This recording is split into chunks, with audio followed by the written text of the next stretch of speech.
مستر گلادستون این صدراعظم انگلستان بود. گفت مردم تا وقتی که قرآن در بین مسلمان ها از بین نبرین، امتا دست خدا بالا گرفت، قرآن امتا گرفت دست چپ خود، کافرها چی دست چپ خود میگیرن، که دست چپ نان میخورن، که دست چپ او میخورن.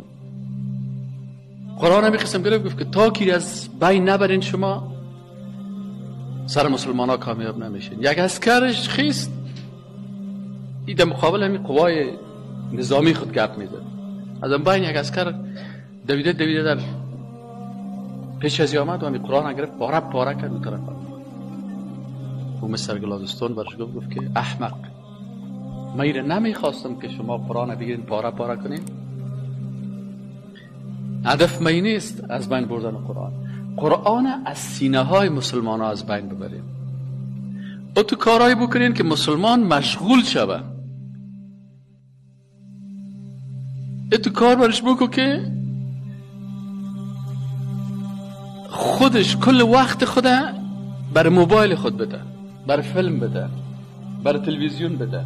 و تو برنامه در تلویزیون جور کنین کی دیگه هم وقتایی که قرآن باید بخونه، ترجمه قرآن بخونه، تفسیر بخونه، ای باید نه ای برنامه را باید مسائل کنه. اینقدر برنامه ها را زیبا بسازین، مصرف کنین تا که یا فرصت برای قرآن و سنت نداشته باشه. پس از قلب از مسلمان قرآن برداشته میشه. قرآن فقط رسمش می باشه. قرآن چه قسم پشت کو، 50 تا پشت کو، دیگه میگه 60 تا پشت کو. بیادر من قرآن دارم که یک نشان بدم آقایم قرآن داشت به خط طلا نوشته شده.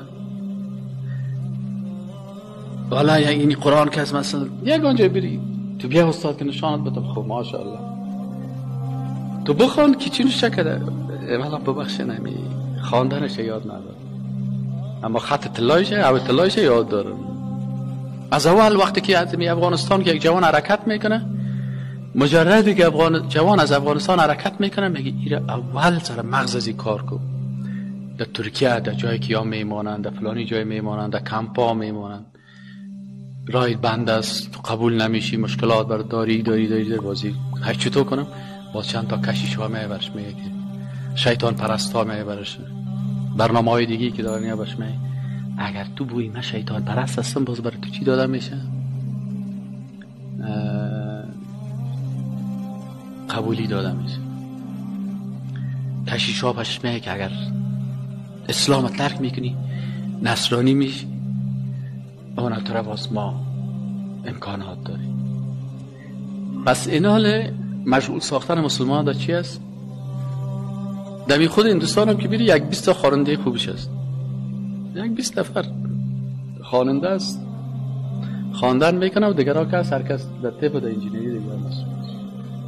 در افغانستان که بیری میخوای که همین چیزی که زن و مرد از کلش سازنده شود، چیزی که هست نیست باید کلش سازنده شود. پس فیلم های مبتذل، موسیقی و ساز، برنامه های شهوت انگیز، اونا دیوانه نیست که یک تلویزیون جور میکنه 3 میلیون دلار مصرف میکنه به خاطر ازی که گزارش برش میرسه که 10 سال پیش شما برین سیل کنین، یک وقت میگه در افغانستان صنف 6 از مکتب فارغ میشد به اندازه یک پروفسور معلومات میداشت. صنف 6 هم میخواد. از دارالعلوم عربی کابل صنف 12 فارغ میشدن. در الازهر که میرفت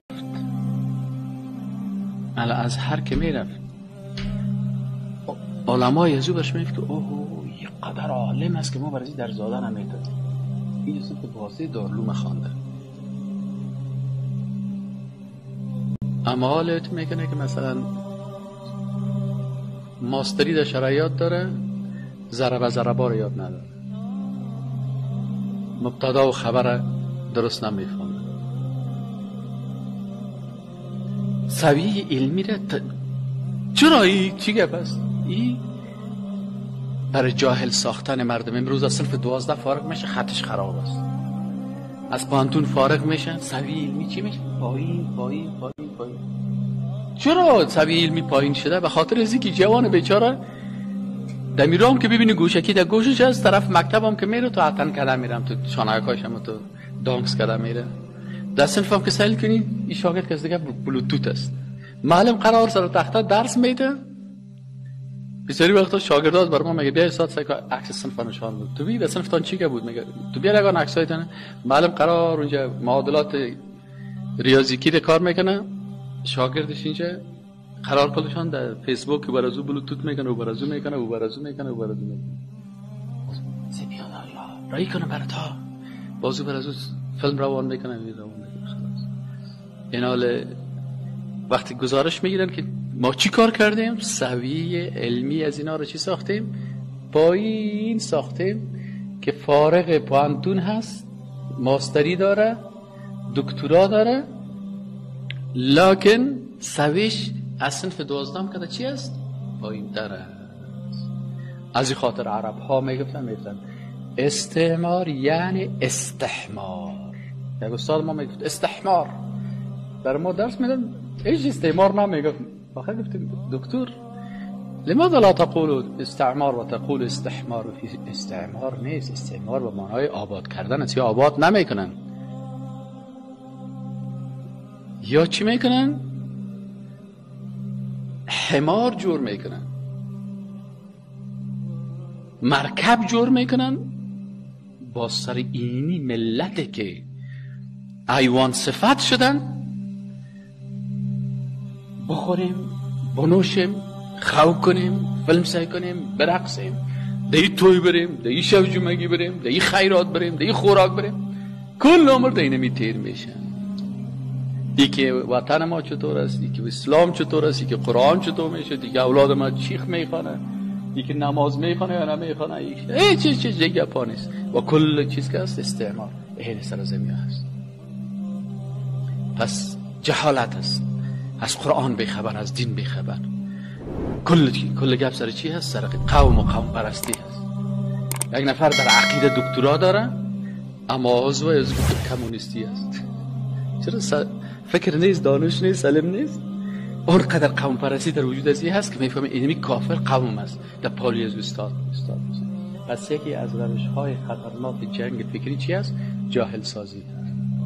از این خاطر هر جایی که استعمار میره به اونجا سطح دانش چی میسازه؟ پایین میسازه. شما برین از هر کسی که پرسان کنید، برین مثلا یک متخصص تعلیم و تربیت را پرسان کنید، یک متخصص تحصیلات عالی را پرسان کنید، برش بگوین که همین سویه مردم چطور شده. خلاص در 10 سال اخیر سویه چی شده؟